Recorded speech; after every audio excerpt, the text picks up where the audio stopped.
Well, I found the valve that I was supposed to bring up. I knew that yesterday.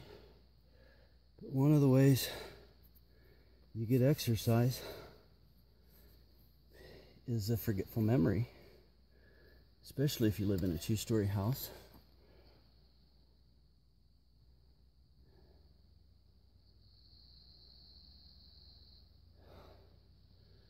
All right, getting better.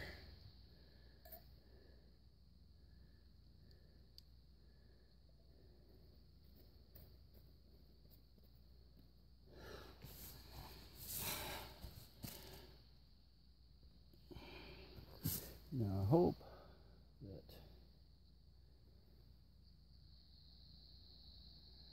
I can flex this enough to get this in here.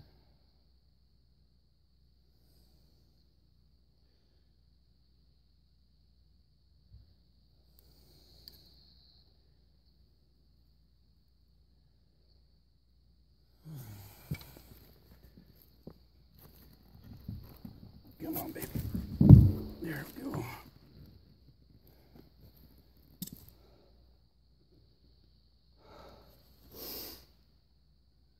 Now stay happy.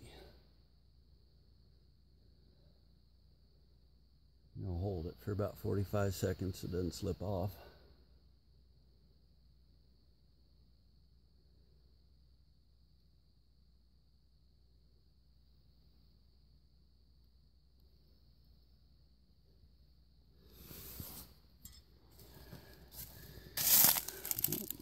Maybe we got it.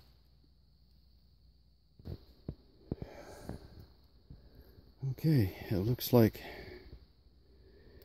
it's time to go fire up the other Jenny and run some water up here. Because of all the junk that gets broken loose, I'll run it for a minute and then I'll turn it off and drain it all out a hose down at the bottom so it doesn't go in the house. The right way to do this is, if you're going to do it, is you put a check valve in this line and you come in, and it can't go into the bottom of the tank, but it can come out. So check valve in the line, so it only runs one way, and that's out. And you put a T, another line goes up into here. So if you're forced to use one line like they're doing, that's what you do, is you put it where a check valve won't let it go in the bottom. It forces to go up the T and fill in the top of the tank. But then it can run out the bottom. So you do that with a non-spring-loaded brass swing check. Only one that'll work. Especially if there's not enough static pressure in the tank to open up a spring-loaded check valve. You got to use a swing check, a brass swing check. The other thing is where it enters the tank at the top. Put the pipe through the top of the tank and put a cap on it, a threaded cap with a hacksaw slit in it that fans the water out like this. And that forces oxygen into the water and it precipitates out the iron. And then you move your outlet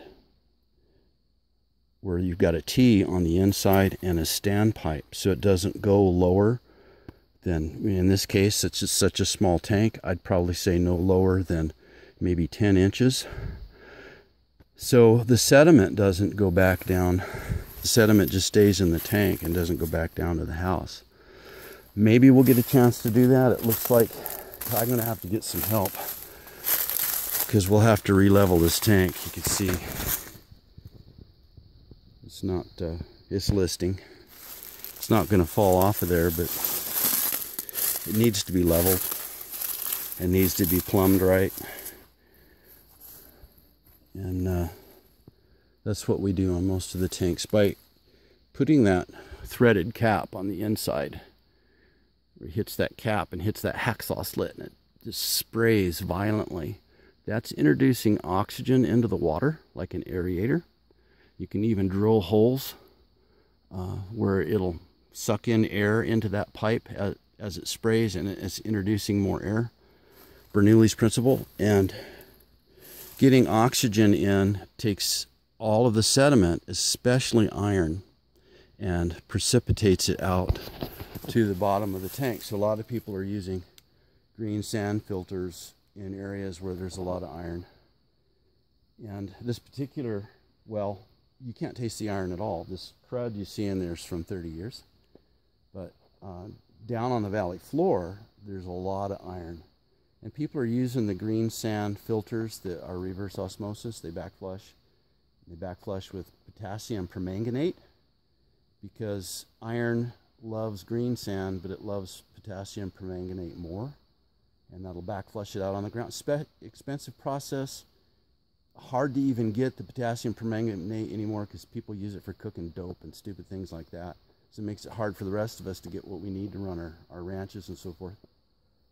So doing it this other way, by fanning the water coming into the top of the tank and having a standpipe on the inside of the tank so that you're not pulling right off the bottom of the tank, you can precipitate out 70% or better of the iron. I've had friends that their pots and pans turn orange. The wives are complaining because their fingernails are orange. Their hair turns orange if they're blonde.